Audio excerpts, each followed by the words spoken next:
In the 4th year of my entanglement with Victor, my family went bankrupt. His first love took the chance to say, perfect timing, she should suffer a little, to knock off that spoiled attitude. Victor listened to her and left me, penniless, on a foreign street. 4 months later, I returned to the southern city, battered and bruised. Everyone assumed I'd go right back to clinging to Victor. Instead, I kept my distance, returned his gifts, and completely cut ties with him. Victor joked with his friends, finally shook off that annoying girl. Yet, on the day I left the city, he rushed to the airport, looking devastated, and pleaded, trembling. "Amity, stay. Can we go back to how things were?" I gave him a gentle smile, pointing at my slightly rounded belly. "Victor, look. Do you still think we can?" The day I dragged myself back to the southern city, Victor's assistant came to pick me up at the airport. When I arrived, the private room was full of lively chatter. I barely approached when I heard Victor's voice. "Amity's finally learned some manners. Seems like she's acting a lot more tame." "It's about time that spoiled nature of hers was worn down," another voice said. "Bonnie's right," another agreed, "now that her family's bankrupt, she's no heiress anymore. If she still acts all arrogant, who's going to put up with her?" "It's just a pity for you, Victor," someone chimed in, "she'll probably cling to you more than ever now."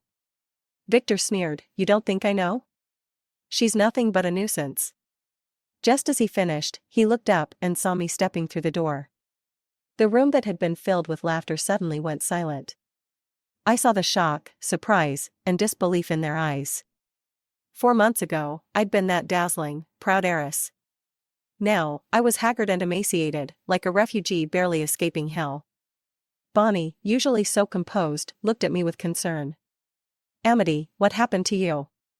Come in." But I stood still, without moving, and didn't show my old displeasure when I saw Bonnie sitting beside Victor. I didn't immediately wear my emotions on my face, didn't let Bonnie provoke me with just a few words until I cried and fought with Victor. In the past, I'd ruined gatherings like these so often that hardly anyone liked me. Thinking of that, I only felt amused. "What are you standing there for? Aren't you coming in?" Victor frowned at me, his face full of that same, unmistakable disdain and impatience I knew so well. I lowered my gaze and smiled faintly. "Victor, thank you for sending your assistant to pick me up." "Amity? I came today to return this." I took a small box from my coat pocket and handed it over. It was a simple necklace, the only birthday gift Victor had given me over the years. I'd cherished it, wearing it only on my birthday, but now, I didn't want it anymore. Victor didn't take it, sitting there with a cold, tight expression. After a moment's hesitation, I placed the box on the nearby table. "Amity, your hand." A girl nearby gasped, her eyes on my hand. Victor's gaze immediately fell on my hand as well. It was full of scars and calluses, my once soft fingertips worn raw and scabbed over, disfigured and ugly. I pulled my hand back into my sleeve and looked up at Victor again.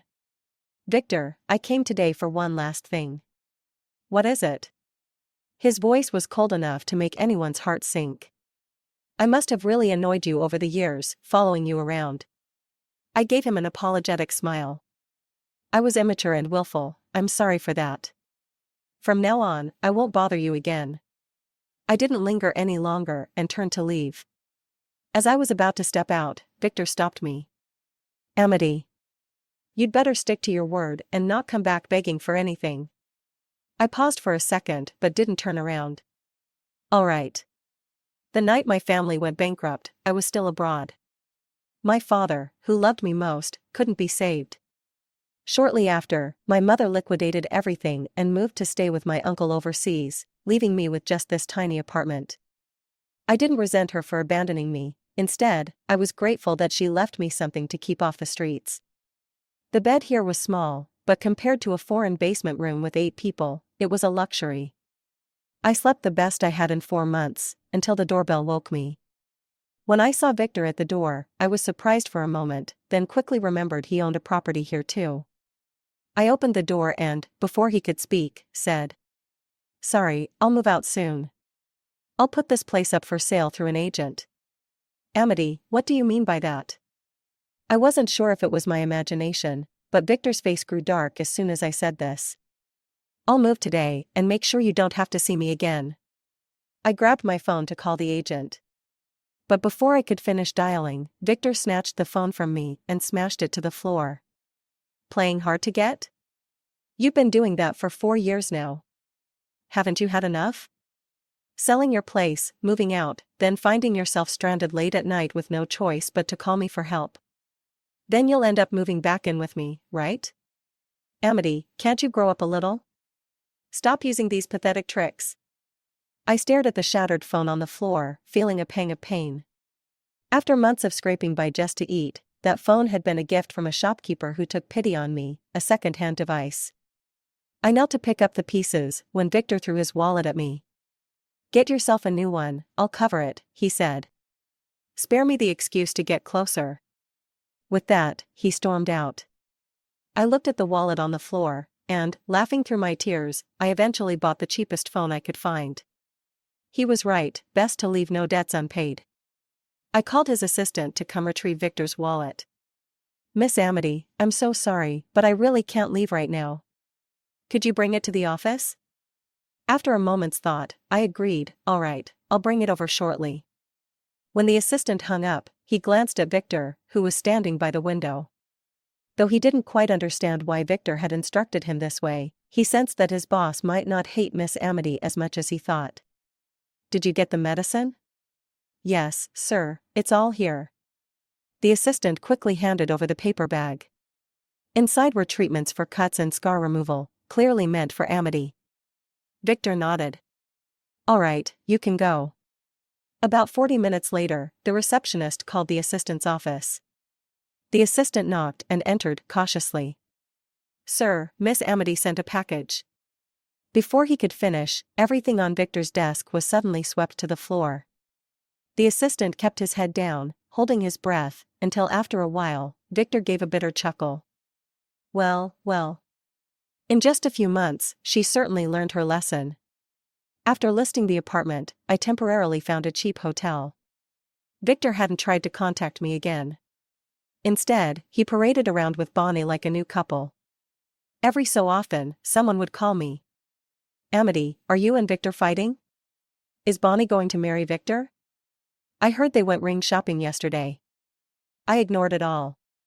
I only looked at my reflection, my belly just slightly rounding, and called the agent to lower the asking price by 50,000 yuan. I wanted to leave this city, never to return. The child inside me was an accident within an accident. By the time I realized, I was already 3 months along. The doctor said the baby was well formed, with tiny hands and feet. I lay there, tears streaming down, but eventually, I decided to give him up. However, perhaps it was fate. As the surgery was about to start, an explosion sounded from afar, and the hospital suddenly lost power. And so, the child remained. I consoled myself, at least the father was a handsome, kind-hearted man from the East. Victor had left me penniless in that war-torn country. The dangers faced by a single young woman there were unimaginable. Either sold to the red light district, where she'd die of illness, or forced to go with some man. The moment I cried out to him for help, I'd resigned myself to whatever was next. When he reached out his hand, my fate's course changed. The real father of my child is that morally conscious, handsome, and wealthy Eastern man. At least it's better than if it were Victor. Perhaps, in its own way, fate has shown me a hint of mercy. The day I sold my house, I got a call from Bonnie. Amity, I've decided to accept Victor's proposal. Congratulations. I'd like you to come to the engagement party. Will you? Sorry. Are you still not over him? Bonnie's tone softened, as if she pitied me. Some things are just not meant to be. But it looks like you've gotten smarter, you're finally giving up gracefully. Still, Amity, it's pointless. Victor only listens to me, he's only ever had me in his heart. Just look, one word from me, and he dropped you. Bonnie, what exactly are you trying to say? There was a brief silence on the other end of the line. Amity, I'm here to reclaim what's mine. So, I want to make it crystal clear, stay away from Victor. Am I clinging to him? Don't think I don't know what you're planning. If you love him that much, how could you let him go? And your family's bankrupt, too. If he only cares about you and listens to you, then what are you afraid of? Bonnie went silent for a long moment, so I ended the call. A few seconds later, a voice message came through. Victor's voice, low and dismissive, finally rid of that annoying woman. I've never felt this free in my life. Congratulations on your newfound freedom, I thought, and smiled as I turned off my phone. The day I left the city, the sky was blanketed with thick, oppressive smog. I got out of the taxi, suitcase in hand, and walked into the airport terminal. In the distance, I heard the unmistakable roar of an engine. I turned instinctively, and there it was, a familiar car speeding in my direction. I gripped the handle of my suitcase, turned away, and began walking forward. Amity. Victor got out of the car and caught up with me in just a few steps. Amity, he said, gripping my arm with trembling fingers. Where are you going? I looked at him calmly. Let go, Victor.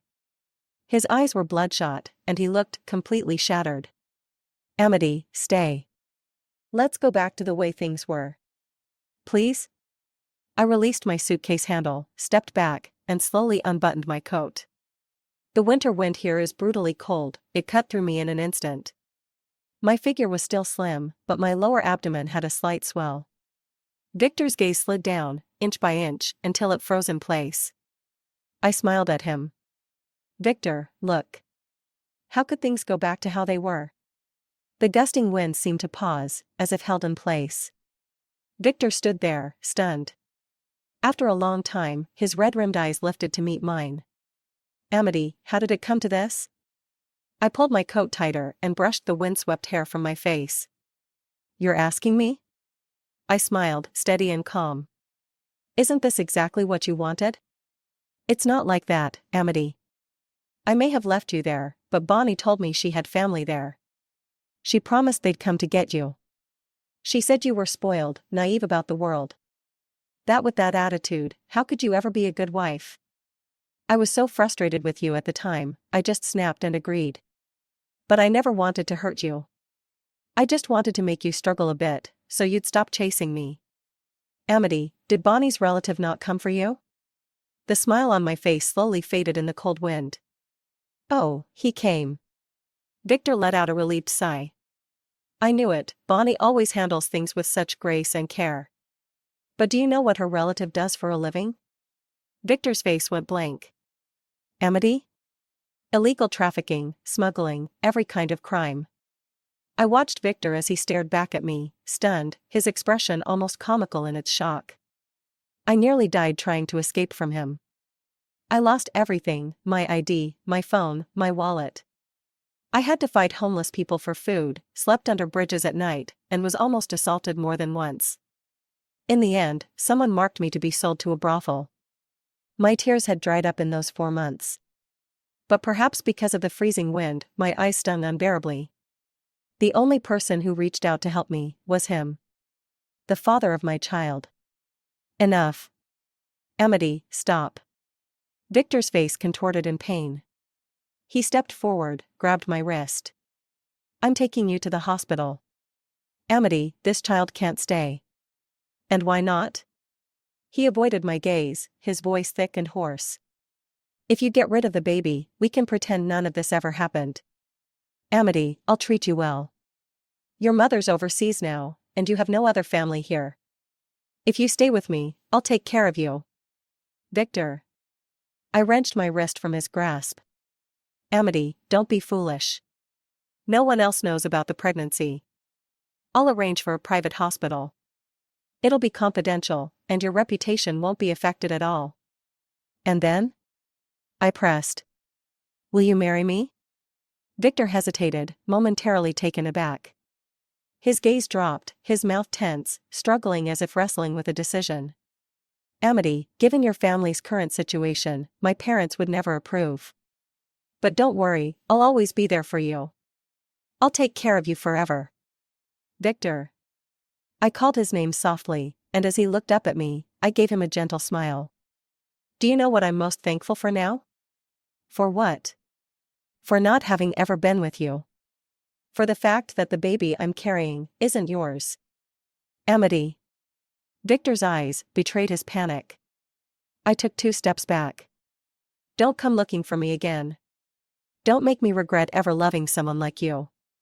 I pulled my suitcase and turned to leave. But Victor came after me again. Amity, where can you even go like this? Leaving this city, leaving me, how will you survive? I turned sharply and let go of the suitcase, spreading my scarred hands before him. These hands will keep me alive, Victor. Amity won't starve. Victor stared, trembling, as though in shock. I'd never seen him like this.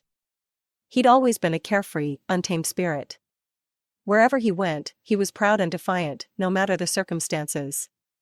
In my youth, I'd prayed countless times, in secret. I prayed Victor would love me, be kinder to me. Prayed Bonnie would stay away from Victor, so she wouldn't come between us. Prayed I could marry him. Whenever he smiled at me, or softened a little, I'd forget all the heartache and keep chasing him. Tirelessly, shamelessly. Now, he's the one who can't let go. He's the one begging me not to leave. Finally, there's room for me in his eyes. But all I feel is disgust, a revulsion I can't describe. Amity. Victor reached for my hand. But just as his fingers were about to touch me, he stopped. His hands, soft and unmarked from a life of comfort. Once, my hands had been like that, too. But now, my knuckles were swollen, my fingers scarred and calloused. They're no longer beautiful, but they're stronger. Even a flower raised in a greenhouse can survive outside. As I pulled my suitcase into the airport lobby, a sudden discomfort gripped my lower abdomen. Maybe it was the intense argument earlier that had left my emotions in turmoil. Maybe my body was simply too worn out to handle any more. Then, as a wave of warmth flooded through me, my vision started to blur, the room spinning around me. I felt my body weaken, collapsing to the floor. In those last moments of consciousness, I heard people calling my name, an incoherent mix of voices. But soon, they all faded away, replaced by a deep, deathly silence. When I opened my eyes again, a stark whiteness filled my vision. The smell of disinfectant was thick in the air, and the steady beep of a machine sounded by my side. I instinctively reached a hand to touch my abdomen, but a warm hand gently stopped me. Miss Amity, please don't worry. The baby is fine. I looked up, startled, at a middle-aged woman in front of me. Her face was plain, but her eyes were full of kindness. Her clothes looked a bit unusual, and her Mandarin was heavily accented. Something about her seemed vaguely familiar, though I couldn't place her. Mr. William has already been informed, she said, tucking the blanket around me, her voice soothing. He's on a plane, on his way. I nodded, my foggy mind slowly processing her words. Mr. William. Could it be him? But we'd both agreed, no more contact, no more involvement. That was the plan. Now, being pregnant had complicated everything. I didn't know much about this Mr. William or his background. But from his appearance, lifestyle, and even his casual attire, I could sense he came from a place of immense privilege. The morning after we spent the night together, he'd asked me offhandedly if I wanted to stay with him. At the time, staying with him seemed like the most promising way forward. But I'd refused.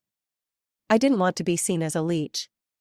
He didn't seem offended by my refusal. In fact, he even left me a sum of money, though I declined it. He saved my life, and I stayed with him that night, call it even. For the next 3 months, I never saw him again. But life was rough as I drifted from place to place, learning how to survive, budget, and observe people's behavior. There were times when I was exhausted and filled with regret. In those lowest moments, I even thought about going back to him. But I toughed it out. Depending on a man, even for a moment, would mean bowing to him for a lifetime. My family had gone bankrupt. I was no longer a rich girl. If I went back, still carrying that princess mindset, I'd likely end up living at the mercy of others. But that wasn't the life I wanted. The gentlewoman stayed by my side, making sure I drank water and ate some food. Soon after, I fell asleep again, though it was restless. I even dreamt of Mr. William. In the dream, he was seated casually on the living room sofa, lighting a cigar. A servant led me into the room, and after a moment, he looked up at me. Amity. Mr. William. His gaze was cold and detached, as if separated by an impenetrable fog. Even though he was within arm's reach, he seemed worlds away. In the dream, after saying my name, he didn't speak again, not until he'd finished his cigar. By then, my back was soaked in sweat. In the dream, my belly had grown larger, though my body was still frail. Just as I felt I couldn't stand any longer, he finally spoke. "Are you trying to get pregnant to hold me hostage?"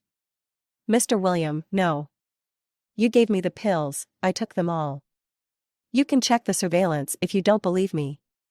I defended myself frantically, but he seemed entirely unconvinced. With an exhausted wave, he signaled to his guards to escort me out. "Mr. William, please, don't." I woke from the dream, crying out his name, my face damp with tears.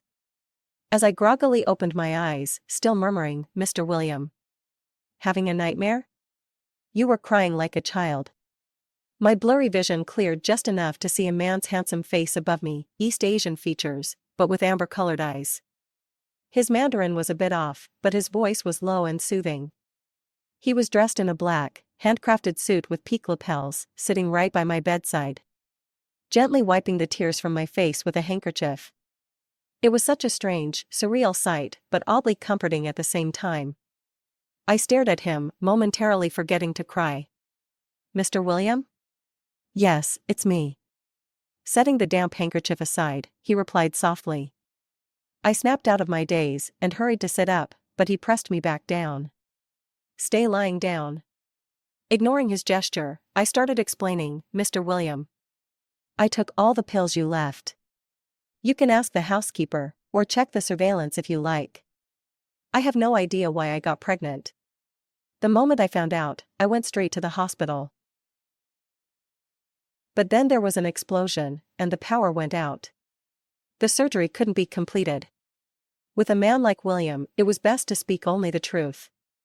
If you'd like, you can have the hospital schedule the procedure now. If it puts you at ease, you can stay until it's over." "Amity." He suddenly interrupted, just as he had in my dream, his voice calm yet rich and deep. Only now, instead of sounding weary and cold, his tone was gentle. "I have a code of faith. I don't take lives lightly." As he said this, his gaze softened, a rare warmth filling his normally distant eyes. "Especially not when it's my own child." He leaned closer, his long fingers brushing the damp hair off my forehead. "Rest well. Don't let your mind wander. Mr. William?" He withdrew his hand and stood up, looking down at me with his usual, emotionless gaze. "Unless, of course, you really don't want the child." On the day of my discharge, William asked me the same question he'd once asked before. "Amity, would you consider being my woman?" But this time I didn't give an answer so readily.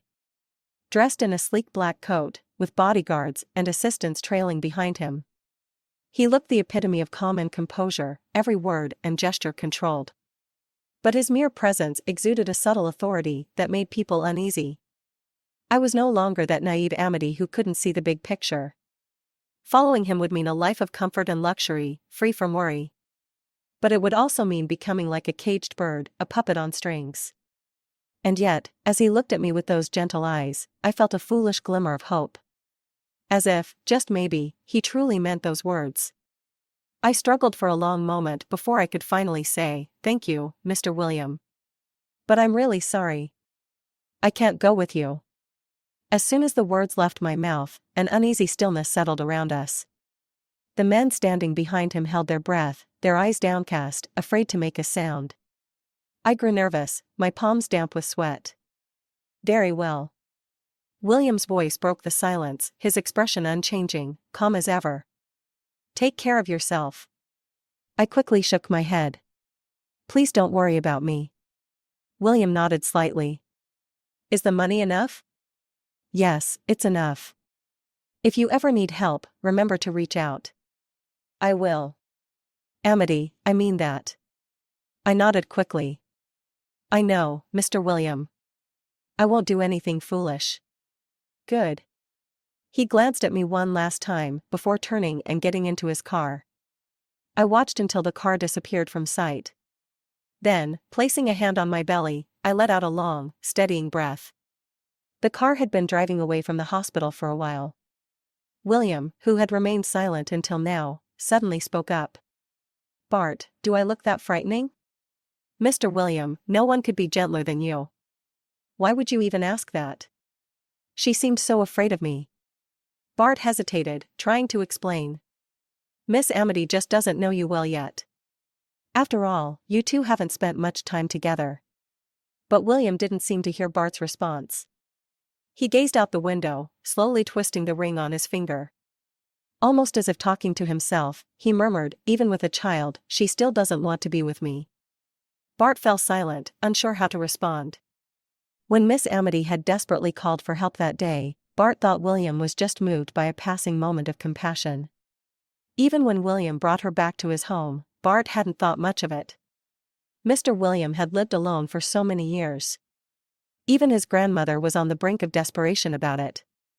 Those of them around him felt his loneliness, too. Yet to his surprise, that young woman preferred to endure hardship elsewhere rather than stay with him. Bart himself had grown up with hardship. But seeing Miss Amity struggling in the slums, working so hard her hands were blistered just to make ends meet each day, he couldn't help but feel moved. Miss Amity came from a well-off family and probably had never even washed a dish before. Seeing her endure such hardship and exhaustion couldn't help but earn people's respect. It was likely this resilience and stubbornness that only made her linger in Mr. Williams' thoughts more. That's why he had people quietly watching over her and sent his most trusted person to accompany her back home. Then, the news of Miss Amity's near miscarriage came. Mr. William left the negotiation table without hesitation. The effort he put into the trip didn't escape anyone's notice. Even Bart thought they were going to have a new mistress in the household. But to his surprise, Miss Amity still refused to return. Bart wanted to say something comforting but couldn't find the words.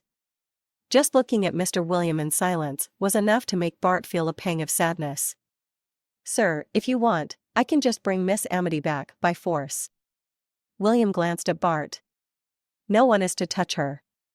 But sir. Bart was almost breaking protocol in his urgency. If she's happy this way, let her be. Sir. Enough. William closed his eyes, and Bart, though reluctant, fell silent. Just as I left the hospital, I received a call from Chad. Many people in my social circle didn't like me. But Chad treated me fairly well. He was a few years older than me and looked out for me from time to time. Although Victor and I had a nasty falling out, I still greeted Chad in the same way as before. Chad, is there something you need? Amity, are you free to come over for a moment? I paused for a second. If it's something important, you can tell me over the phone. Victor and Bonnie had a fight, and he hit her. I was genuinely surprised. After all, over the years, Bonnie was practically a goddess in Victor's eyes. Now, he was about to marry her, why would he suddenly hit her? Bonnie is hysterically threatening to jump off the building, and Victor can't stop her. Chad, what could I do to help? Victor's forcing Bonnie to apologize to you in person. I couldn't help but laugh. There's no need for that. Bonnie was indeed out of line, but who was really to blame here? Besides, if I hadn't clung on for 4 years, wearing out everyone's patience, this disaster might never have happened. Amity, you know Victor still cares about you. Chad, enough. Hearing words like that now just made me sick to my stomach. If there's nothing else, I'll hang up. Amity. I hung up, feeling exhausted both physically and mentally. I had planned to leave that night, but my body couldn't keep up. The doctor said I needed to come back weekly for prenatal checkups. So, I booked a cheap hotel near the hospital. Just after making the reservation, I received a text from Chad. Amity, Victor is injured, and it's quite serious. In the picture, Victor was slumped on the couch, holding his forehead. Blood streamed through his fingers, covering half his face. In the past, I would have cried at the sight, running to his side without a second thought. But now, I just calmly texted back. Send him to the hospital, it does look serious. Amity, Victor won't go. I didn't reply. A moment later, a call came from an unfamiliar number. I could guess who it was, so I didn't answer. After that, my phone fell silent. After returning to the hotel, I took a quick shower and lay down. The next morning, I didn't wake up until 9. There were several messages on my phone. All from Bonnie, sent at 2 a.m. Amity, are you satisfied? Victor won't marry me, and it's all because of you. I'll make sure to pay you back for that slap. I thought she must be out of her mind. If she really wanted to settle scores, how many slaps would she deserve in return? I blocked all their numbers, including Chad's. Later, when I went back to the hospital for my checkup, I ran into Victor. He was clearly waiting for me. When we met, I didn't try to avoid him. I simply nodded and walked toward the elevator. With a bandage wrapped around his head, Victor looked pitifully disheveled. He stayed silent, just following me around. Registration, checkup, medication pickup. Feeling tired, I sat on a bench to rest. Victor glanced at me several times, struggling to speak. Finally, he called my name. Amity, that man doesn't want you or the child, does he? That's between him and me. Victor looked at me, as if making a monumental decision. Amity, come with me. I'll help you raise the child. I had no intention of wasting a single word on him. But his offer genuinely made me laugh. I looked up at him. Victor, what exactly do you mean by that? I saw everything, Amity. They took you to the hospital that day, and I couldn't even get close. Chad says that man has unfathomable connections and isn't someone you can afford to cross. And now, it seems I was right, he doesn't want you or the child. But Amity, we've known each other since we were kids, and I can't just stand by and watch you end up like this. I'll give you an apartment, transfer it to your name, and cover all your expenses, and the child's. Victor, I know you too well. You wouldn't suddenly feel charitable. So tell me, what's your real motive? Amity, I want you to stay by my side. He knelt in front of me, looking me in the eye. I want you to look at me the way you used to, love me the way you used to, and be with me always. If you want to keep the child, I won't mind, as long as you're by my side. I stared at Victor. Seeing him stripped of his arrogance and pride, he looked like a sad little boy asking for candy. But my heart didn't stir one bit. Victor, I looked down at him. The Amity who loved you and wanted to follow you forever, she died abroad 4 months ago. We can start fresh, Amity. I swear, I'll treat you well. But I don't like you anymore. Victor, I feel nothing for you now. You know me best, I can't stand the sight of anyone I don't care about. All the color drained from his face, yet he still wouldn't give up. If you don't like me, then who do you like? That irresponsible man who left you and the child? Amity, don't you know how hard it is to be a single mother, raising a fatherless child? Hard? I'm not afraid of death. Why would I fear hardship or struggle? So, you still blame me for abandoning you, right? What do you want me to do to forgive me? He grabbed my hand and refused to let go, and his emotions gradually became agitated. I didn't want to argue with him in a place like the hospital. I just casually said, then let Bonnie suffer all the pain I suffered. If I can do that, you will come back, right? I pushed him away, stood up, tightened my coat and walked out. Let's talk about it later. How could Victor bear to let Bonnie go through hell? So, after saying these words, I didn't take it to heart at all. We have known each other for so many years. Every time I argued with Bonnie, I never won. Victor always favored her. This time, it was probably the same. But I would never be sad and heartbroken about such things. I received a call from Mr. William in the evening a week later. I was walking in the square outside the community to digest my food. There was a small fountain there, and a group of pigeons flew in from somewhere. William's low voice sounded, and the pigeons took off at the right time. The pigeon whistle sounded, and the clouds at dusk were dyed colorful by the afterglow of the sun. I sat down on the bench, and I felt inexplicably peaceful and quiet in my heart. Miss Amity, I may have to trouble you with something. Mr. William, please.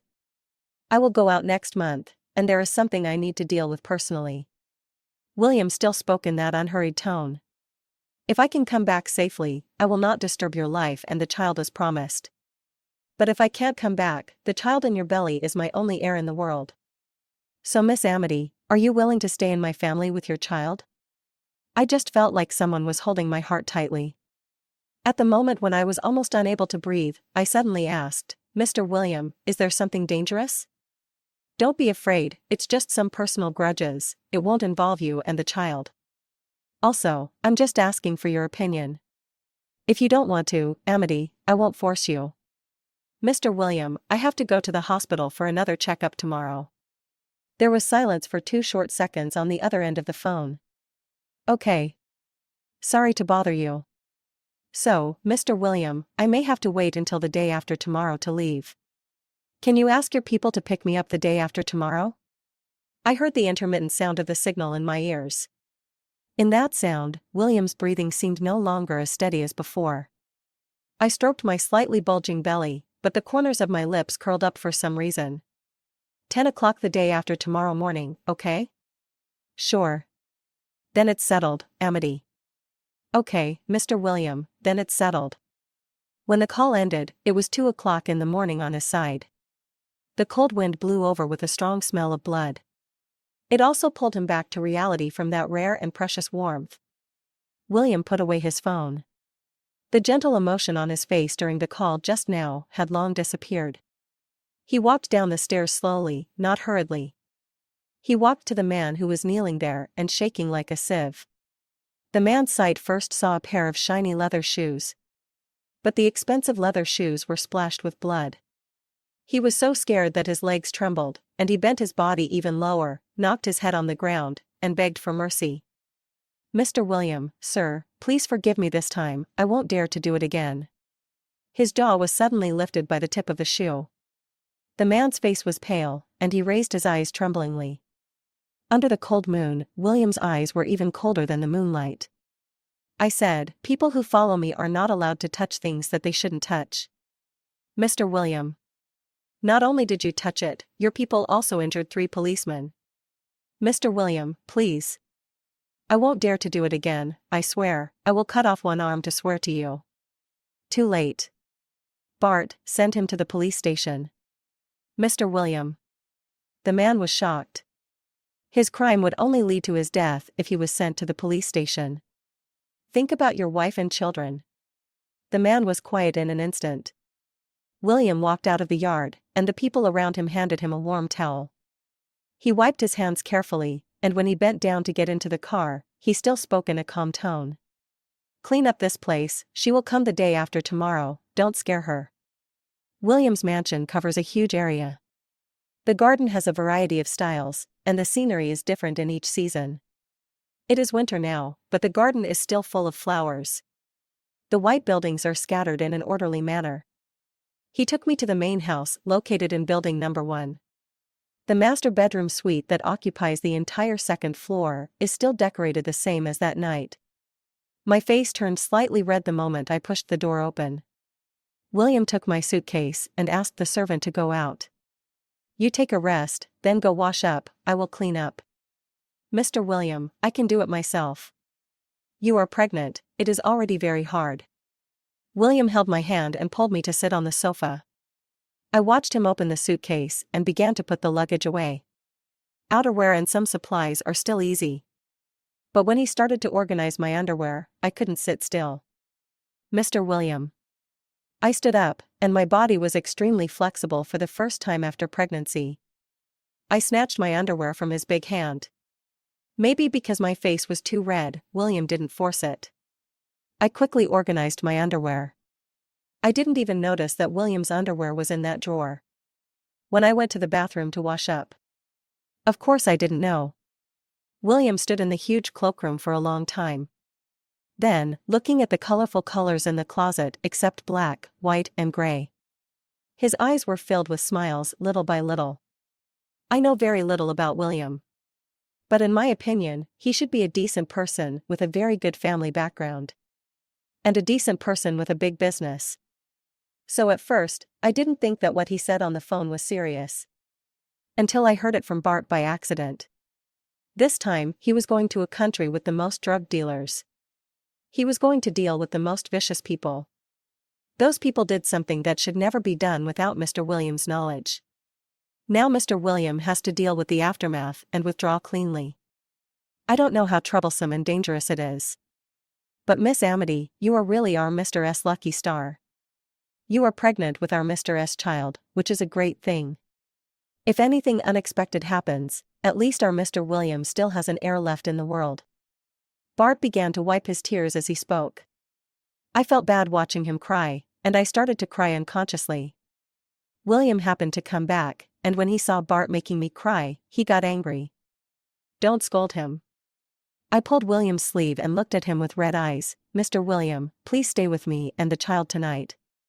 In the first few days after I came here, I slept alone in the master bedroom on the second floor. William lived in the guest room.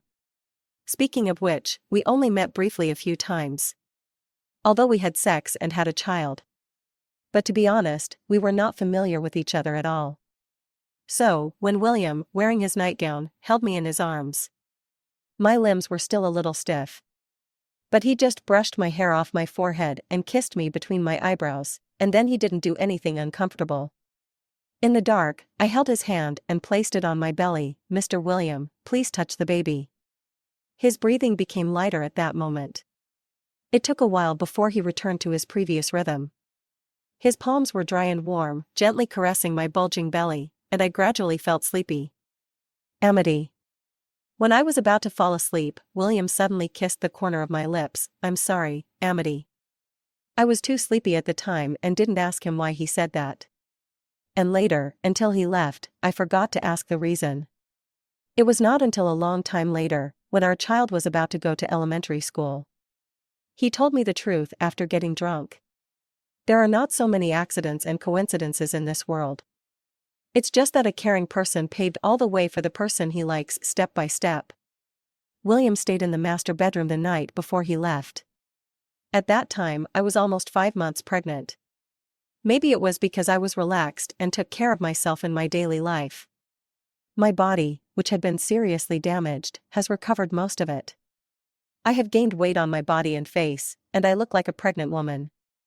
In fact, I can feel William suffering these days. After all, he is in his prime and strong. And I, even when I was pregnant, did not lose my figure. On the contrary, my skin was moisturized and my complexion was very good. I was sleepy during pregnancy, but occasionally I could hear William getting up in the middle of the night to flush the bathroom. So that night, he kissed me and said goodnight as usual. I responded and hugged him again. No one knows. I often have a dream. The dream is not about those months of hardship and suffering. Instead, it is often the moment when we first met. I struggled desperately and shouted for help. He had the only Oriental face in the audience and was surrounded by countless people.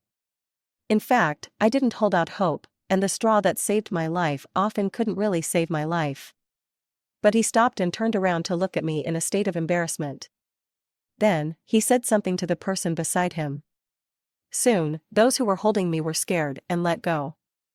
I hugged myself tightly, trying to cover my body under the torn clothes. The heavy men's coat fell on my shoulders and covered me completely. Then, he stretched out his hand to me. That hand was slender and powerful, with a string of sandalwood beads on his wrist.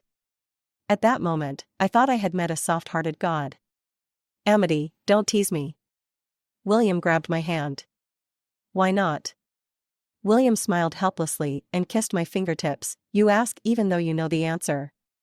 It's almost 5 months, the doctor said it's okay." I suppressed my shyness and looked into his eyes boldly. "Or do you not want to? Are you unwilling?" "I'm afraid of hurting you and the baby." His palm fell on my lower abdomen and sighed softly. "Go to sleep, be obedient." I finally looked away and put my hot face on his chest. "Mr. William, the doctor said that as long as it's not violent, it's okay." After I finished speaking, he didn't respond, but he obviously held my arm, and his muscles gradually tightened like stone. I gritted my teeth and turned over in his arms. I searched it online, so it won't press on my stomach. Amity. The hot kisses fell densely on my neck and shoulders. William's voice was hoarse. "Who taught you to seduce men like this? There are so many on the internet." He lowered his head and kissed me tenderly on the ear. "Tell me if you feel uncomfortable. Will you stop if I tell you? I don't know where I got the courage from. I didn't know that I had such a naughty side in my bones." After saying that, he huddled up like a quail and regretted it. William hugged me tightly from behind. He whispered hoarsely in my ear, "No. But Amity. I will be more gentle." It's terrible. He probably didn't know that. I had been addicted to his gentleness for a long time. The second week after William left, I went out to relax. I met Bonnie unexpectedly. When she saw me, she was not as arrogant as before. She grabbed my hand and begged me to save her and send her back to her country. It suddenly occurred to me that what Victor promised me in the hospital before. It was not a joke. But Bonnie's relative is also quite powerful here. Didn't he protect her? Later Bart told me that Bonnie's cousin was sentenced to death. "Amity, I beg you." Bonnie knelt on the ground, hugged my legs, and begged again. I looked down at her. Bonnie's uncle went to jail. How could Bonnie have an easy life? She was abandoned by Victor in this foreign country, just like me at the beginning. It's a pity that she didn't have the same good luck as me. To meet Mr. William. Bart wanted to drive her away, but I stroked my bulging belly. What I thought in my heart was that Bonnie was bad, but she didn't deserve death. I made such a request to Victor at the beginning. There was an element of inciting trouble. But if we really want to blame, Victor is the one who should be hated the most. Just think of it as accumulating blessings for the baby in my belly and his father. Even if William lied to me about something, I still just want him to come back safely. Besides, I don't want to be a rich young widow. Bart, call her family. I glanced at Bonnie. She must have been quite frightened. She looked a little abnormal. She is really lucky. I smiled, not cheap. I waved Bart over and whispered to him. A few days later, Bonnie's family in China received news of her. 10 million, their daughter can return home safely.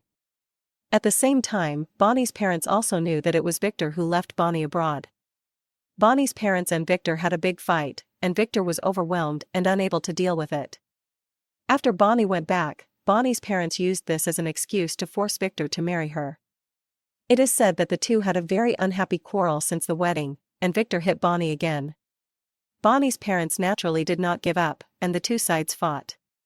After marriage, the two lived in dire straits. The first love in his heart, the unattainable goddess. Later, she became the person he hated and despised the most. Victor drank all day, and quarreled with Bonnie when he got home drunk. Beating her became a common occurrence. And this is a story for later. It has nothing to do with me. Oh, by the way, I donated all the 10 million to the Children's Charity Foundation and the orphanage.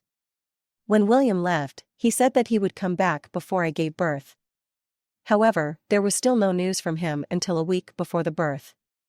And the last time I heard from him was 7 days ago. People in the house were gradually panicking. Even I heard several bad discussions. I thought about it and called Bart over. I checked all the servants in the house one by one.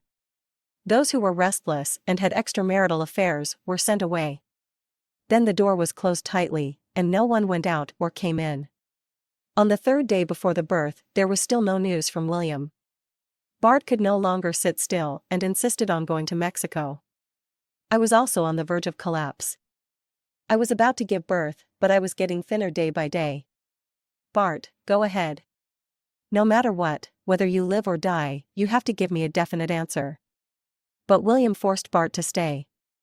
He went deep into the danger, but he was still most worried about me. He left his most trusted subordinate at home. But Miss Amity. Bart was in a dilemma. Otherwise, I will send you back home first. It's not safe here anymore. William is naturally the most important in his heart. But I am pregnant with William's child. What's more, William has not been heard from for a long time. His enemies are waiting for an opportunity to move. The day before yesterday, Bart and his men just caught a few strangers with guns hidden on their bodies outside the house. Bart, I won't go back home. My child and I will wait for him here. Miss Amity. You go ahead. I can do it alone. I smiled at him, just like I did to Victor that day. I also reached out my hand to Bart. Look, Amity can't be defeated. She can endure any hardship and is not afraid of anything.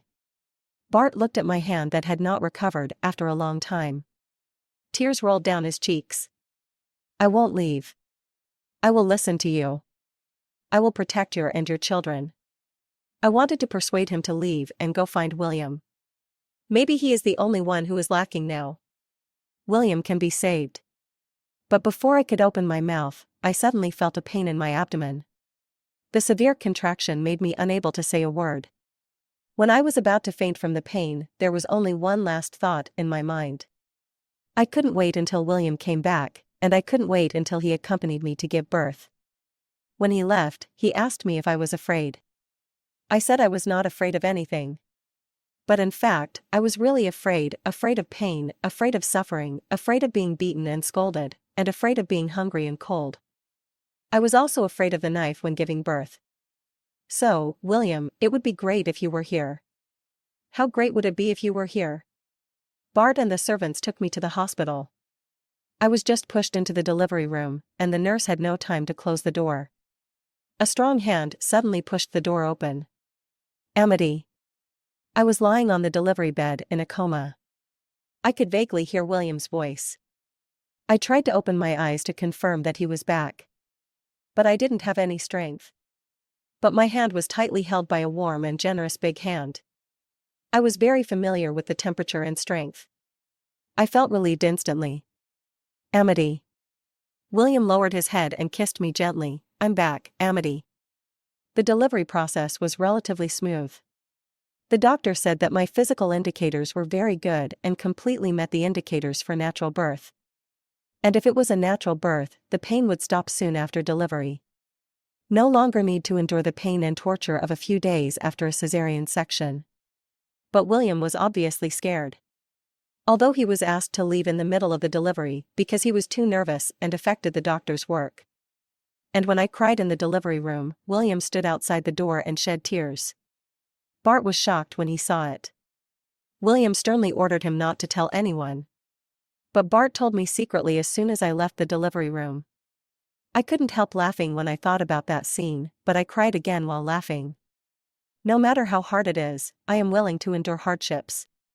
But who doesn't want to be loved and held in the palm of someone's hand?